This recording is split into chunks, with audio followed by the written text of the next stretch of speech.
चुनावों में, कांग्रेस भी और बाकी पार्टियां भी, मुकाबला किससे मानते? देखिए, हम तो शुरू से ही सिंबल में चुनाव लड़ते रहे। जब कोई भी सिंबल में चुनाव नहीं लड़ता था, हम तब भी सिंबल में चुनाव लड़ते थे। लेकिन अब दूसरी पार्टियों ने भी निर्णय ले लिया, तो ये तो जब चुनाव शुरू हुआ तभी पता चलेगा। देखिए, हमें पूरी उम्मीद थी कि कांग्रेस में सहयोग करेंगी और अन्य पार्टियां भी सहयोग करेंगी। जैसा कि आदरणीय नरेंद्र मोदी जी ने कहा भी था कि भाई कुछ पार्टियां ऐसी हैं जिनके बारे में इस प्रकार की धारणा बनी कि वो महिलाओं के बारे में उनका पॉजिटिव रुख नहीं है, तो बहुत अच्छा मौका है, अगर वो इसमें समर्थन करेंगे तो उनका भी वो पाप भी धोया जाएगा और आगे महिलाओं को लगेगा नहीं ऐसी बात नहीं है तो वो भी कर लेंगे। और जहां तक कांग्रेस की बात थी तो कांग्रेस के लिए भी, और अगर वो ये कहते हैं कि भाई हम श्रेय लेना चाहते थे, तो नरेंद्र मोदी जी कहा जब सब मिलकर इसको पास करेंगे तो फिर श्रेय अकेला कोई कैसे ले सका। और मैं आपके साथ वादा भी कर रहा कि भाई इसकी जो एडवर्टाइज होगी वो सारी पार्टियों का धन्यवाद करेंगे, सारी पार्टियों ने सहयोग किया तो आप भी इसमें सहयोग करो। तो हमारा कोई ऐसा नहीं था कि श्रेय लेने की बात नहीं थी। अगर पास करते, सब लोग पास करते तो श्रेय तो सबको ही था, एक पार्टी को श्रेय हो नहीं सकता था।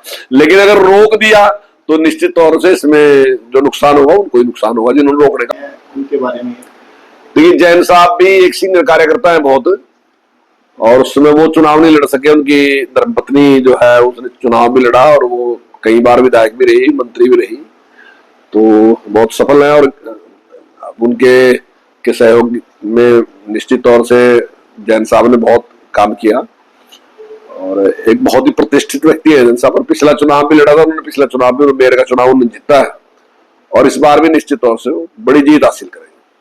जो हमारे यहाँ से अम्बाड़ा से जो टिकट दिया गया है, तो अब कार्यकर्ता के तौर पे कितने सीनियर है तो नहीं मुझे पता, लेकिन बहुत अच्छी कैंडिडेट है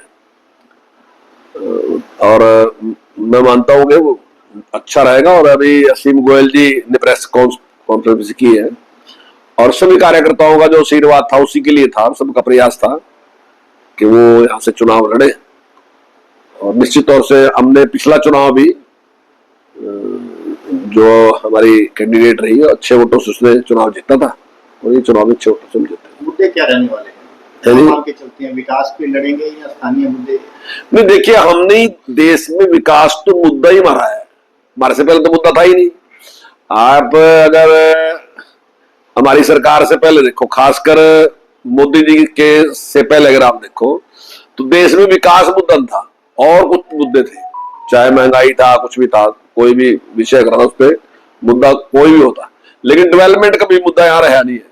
डेवलपमेंट को मुद्दा अगर बनाया तो वो नरेंद्र मोदी जी ने बनाया, भारतीय जनता पार्टी ने बनाया।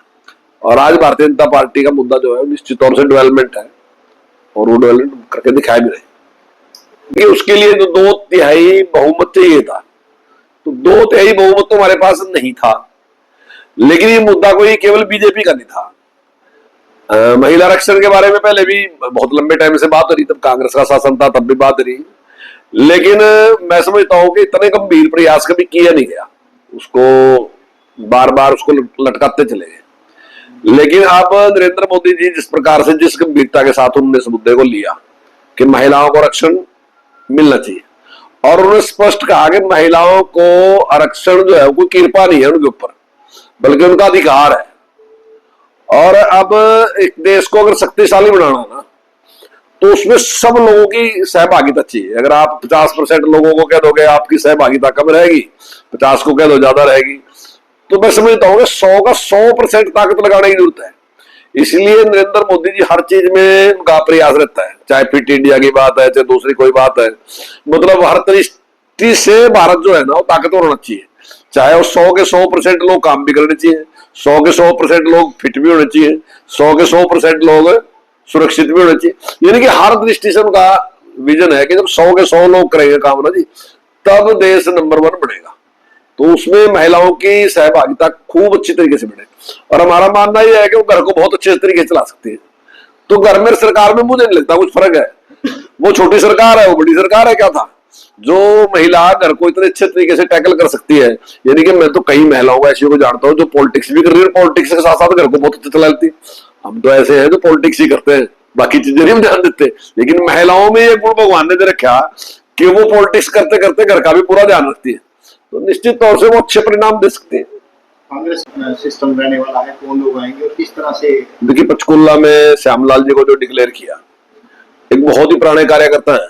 मैं समझता हूँ शायद ये 1996 में चुनाव लड़ा था और कई चुनाव इन्होंने लड़े हैं, लेकिन उस समय हमारा इतना आधार नहीं था, उस टाइम विधायक नहीं बन सके। और बाद में टिकट ज्ञान जी गुप्ता जी को मिला 3-4 बार, तो वो विधायक भी रहे हमारे और विधानसभा के स्पीकर भी रहे।